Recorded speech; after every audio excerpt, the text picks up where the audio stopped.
You can't see it, but I've got a raging fire going on my SE Ironheart here today as you join me for one of my pipe smoking videos, and thank you very much for tuning in. It's splendid that you do so.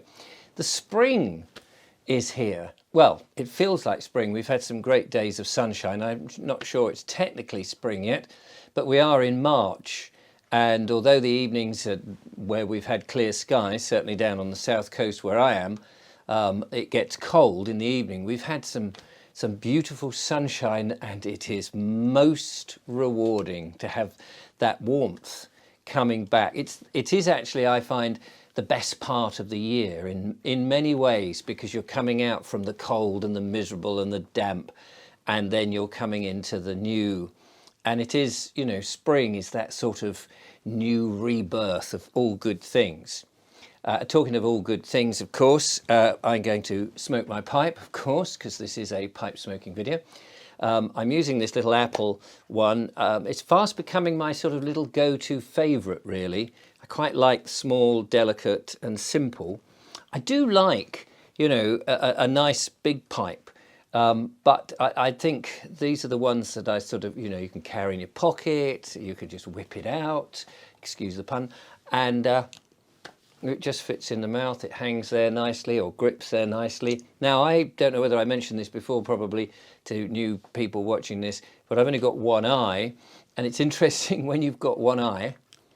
I tend to grip the pipe on this side, the right hand side, because in my peripheral vision I can see it.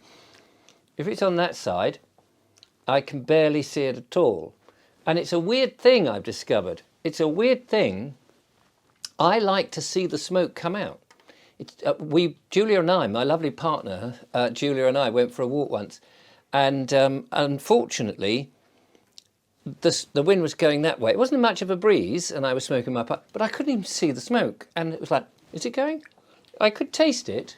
I could taste it. Is my cravat all right? I'd like to be nicely dressed for my splendid audience.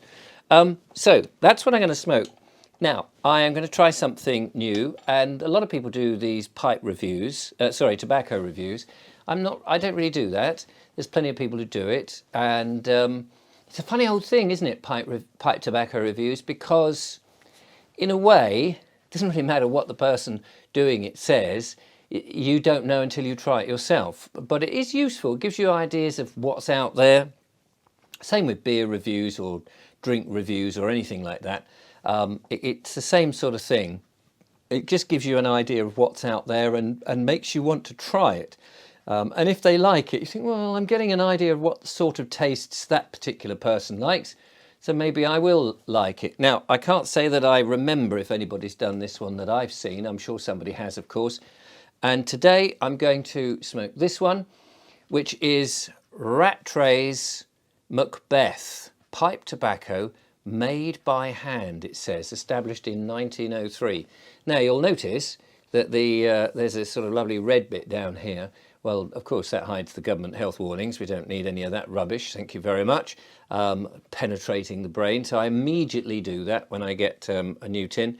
And then I decant the whole packaging and put it into a tin in which I've taken off the labels, because I don't want government interference in something that is very pleasurable and very beneficial to me. And by the way, can I just say to the odd people who join to watch the videos and then start saying things like, oh, smoking, horrible habit, smells like an ashtray and all of that, don't feel obliged to watch. I know that you've probably been roped to a chair, you've been forced to watch this like a scene out of the Ipcris file, but don't feel obliged that you have to watch these videos if you really don't like them. I get a lot of those trolls and people on the other channel that I run, and this is a nice, gentle channel. So unless you're nice and gentle and interested in pipe smoking, you know, there is the off button. Anyway, that said, but if you just want to lurk there in the background, it's fine. You know, let's all be friendly and have fun. So that's what I'm going to try now. I've not tried this at all. All I've done, as I say, is just transplanted it. Now, before I get smoking on that, today I have brought with me a little glass of gin. I'm not really a gin drinker. Know what I mean? I'm not really a gin drinker, generally. And this one, though, the lovely Julia and I, my lovely partner, we were at an event and they had some gin and we thought, well, we'll give it a try, support the local business. So this is lemon and lime gin from something called Busted Flush. So if you see them online, Busted Flush, then, you know, that's it. And as you can see, it was a few weeks ago now, and the bottle is pretty much empty because I'm terrible.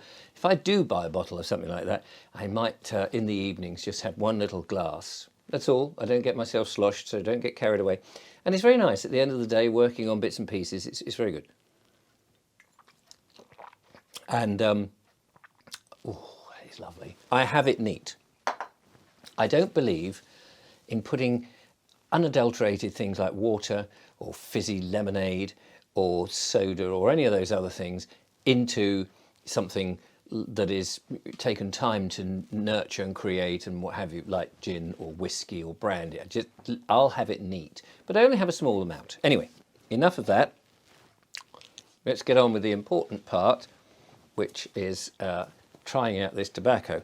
Now, I haven't, because I don't do tobacco reviews, and as I say, I've just replanted, so this will be the first time I actually opened this, or indeed smelt it.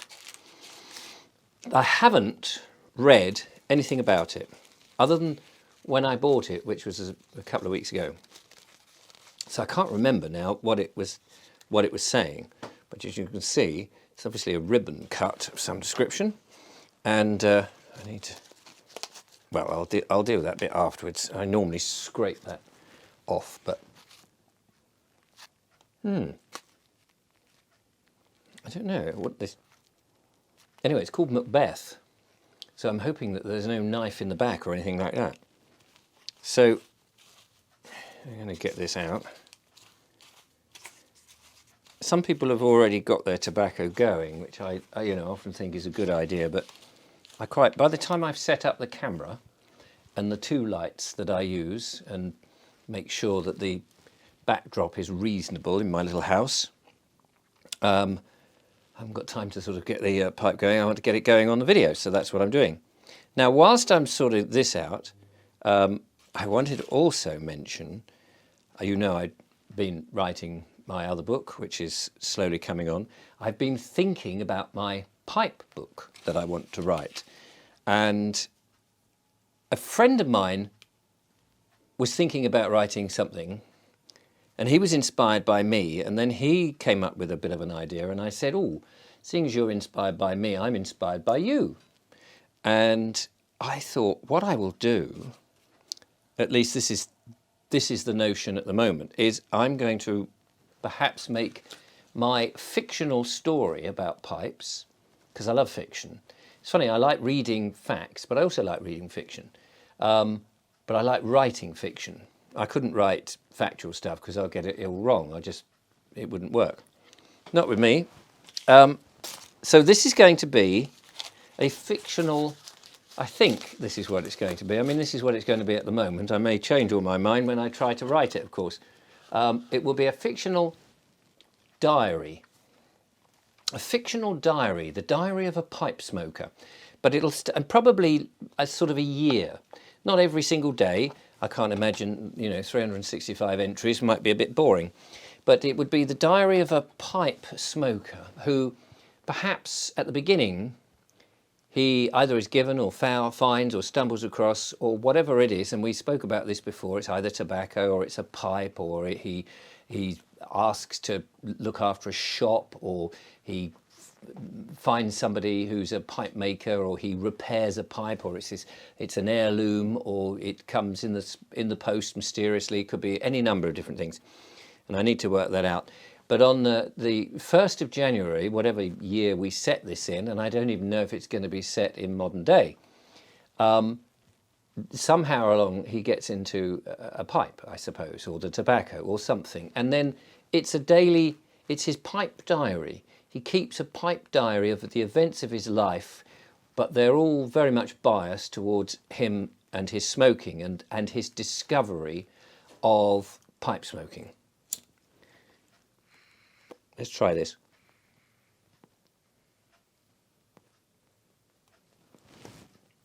Now, I mentioned before, this is very nice. I mentioned before that I've tried tobaccos, didn't like them, but over the sort of week or so, 10 days, whatever it's taken me to get through the tin, I find, because I generally smoke one tin at a time, or one pouch at a time, and not mix and match, I get to know that tobacco very well, because I'm smoking it in, you know, little bits and starts every day. And what starts out as a, oh yes, that's quite nice, it develops, and I, you know, get to really like it.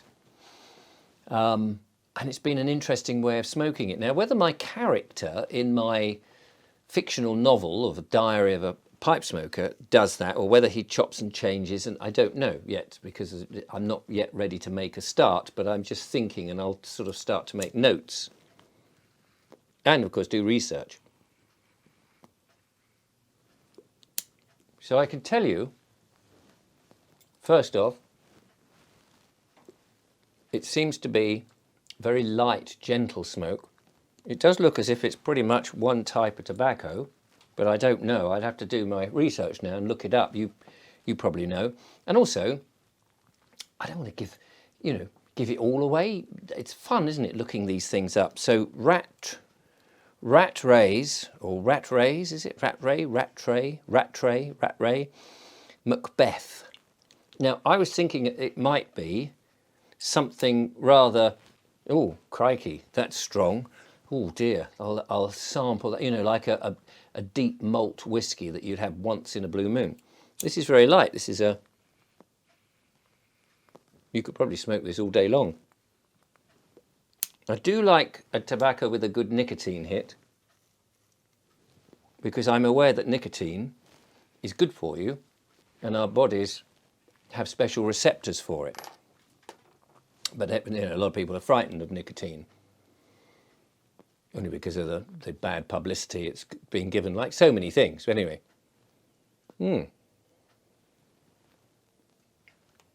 that's very nice. And the other thing is, I do like a tobacco that produces a lovely cloud of smoke.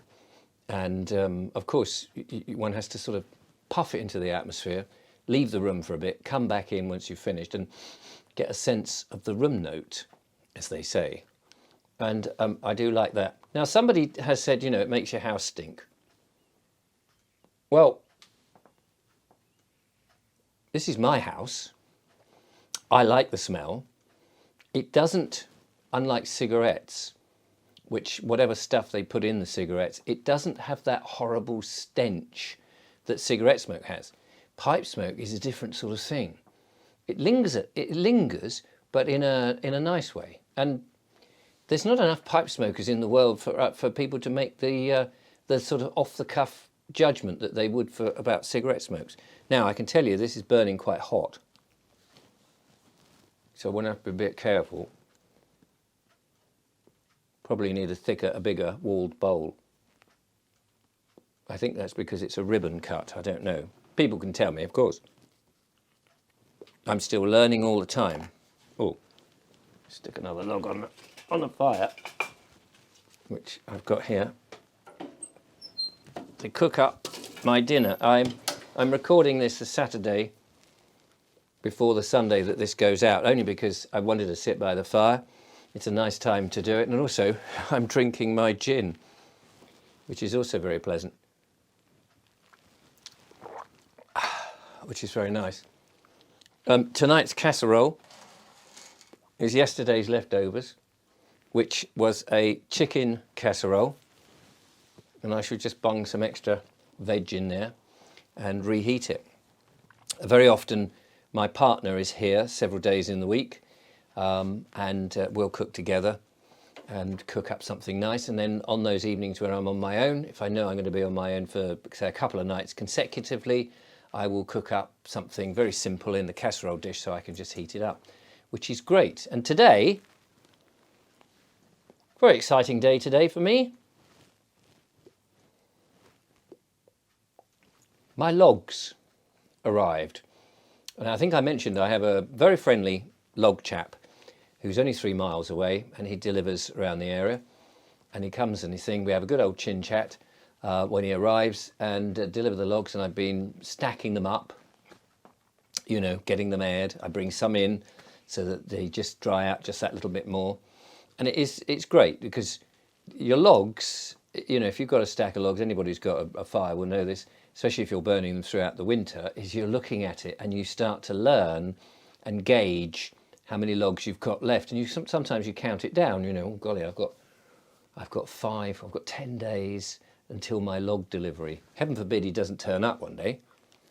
Then it's a question of soaring up the furniture, but it hasn't come to that as yet, fortunately. Yeah, this is very nice. When I'm writing, and I've been writing, I'm on my sort of second draft of the first book that I'm writing here, I tend to start off sitting in front of the computer, reading the last bit that I've been working on, just double checking I didn't miss anything. And believe me, I miss a lot. And then, you know, sit there thinking about it. Couple of puffs of smoke, get the atmosphere going, and click. It doesn't actually clatter, but a friend of mine sent me a picture of a keyboard, a computer keyboard, shaped like a typewriter keyboard, as it were, with the round. Do you remember this sort of old imperial typewriters or Royale typewriters with those round keys that you'd push down and what have you? Well, it not only has it those, of course they're keys like on a board, but they're just shaped like that, so you get the shape, but also presumably it comes with a little bit of software that you run, so out of the audio speaker you get the.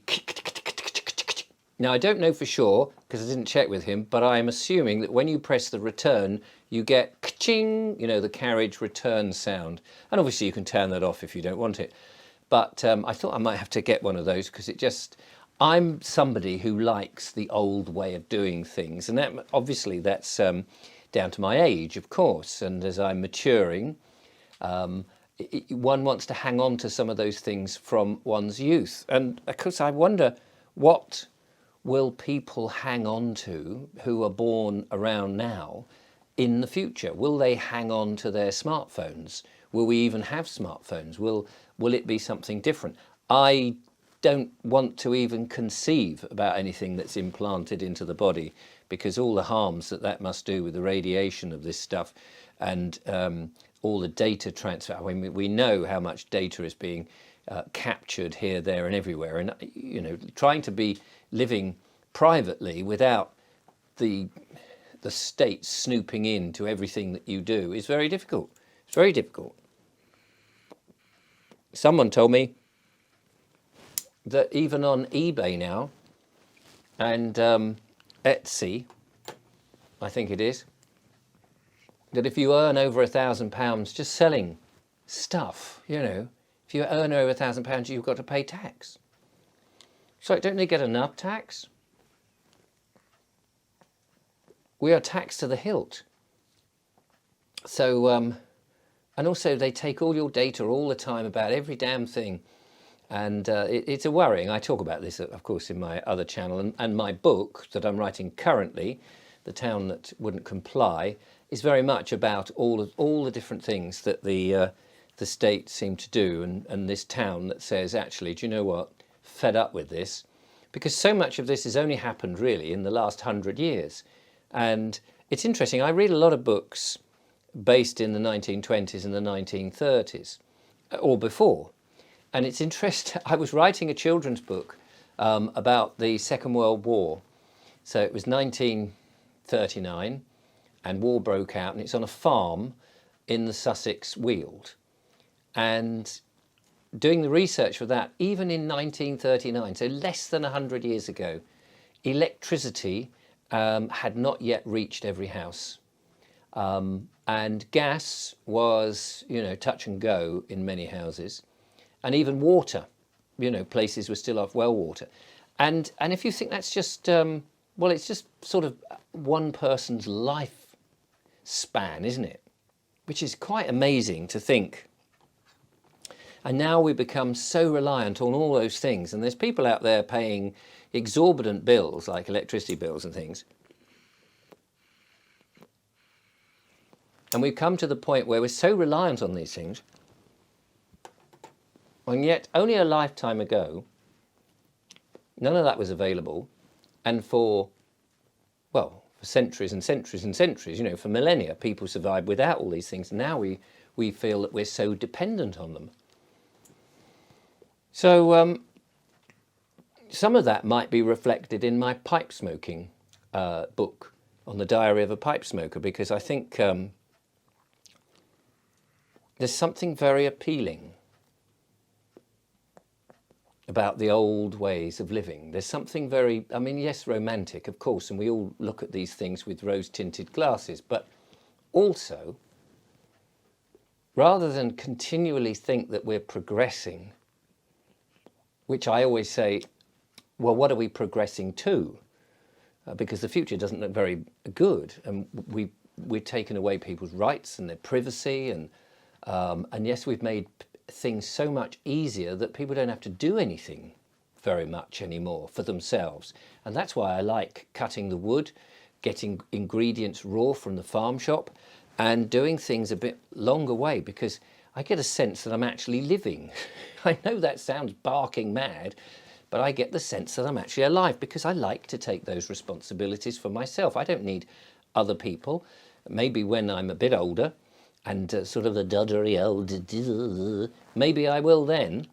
But in the meantime, whilst I've got my health, and whilst I've got my flexibility, and I've still got the brain and my spirit in my mind, I think I want to do a lot for myself and feel that I am living. And that's also the beauty, I think, of pipe smoking, because unlike, say, cigarettes or even cigars, you have to fill the pipe, tamp the pipe down, light the pipe, clean the pipe, put the pipe away, store the tobacco. It's like all of that is so different from a packet of fags in there 5 minutes and it's gone. Thank you very much for watching. I hope you enjoyed some of it. And if the sun shines, do enjoy that too. I think it'll be nice to find some good locations in the future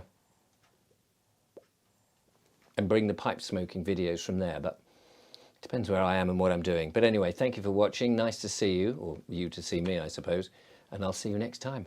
Take care. Bye-bye.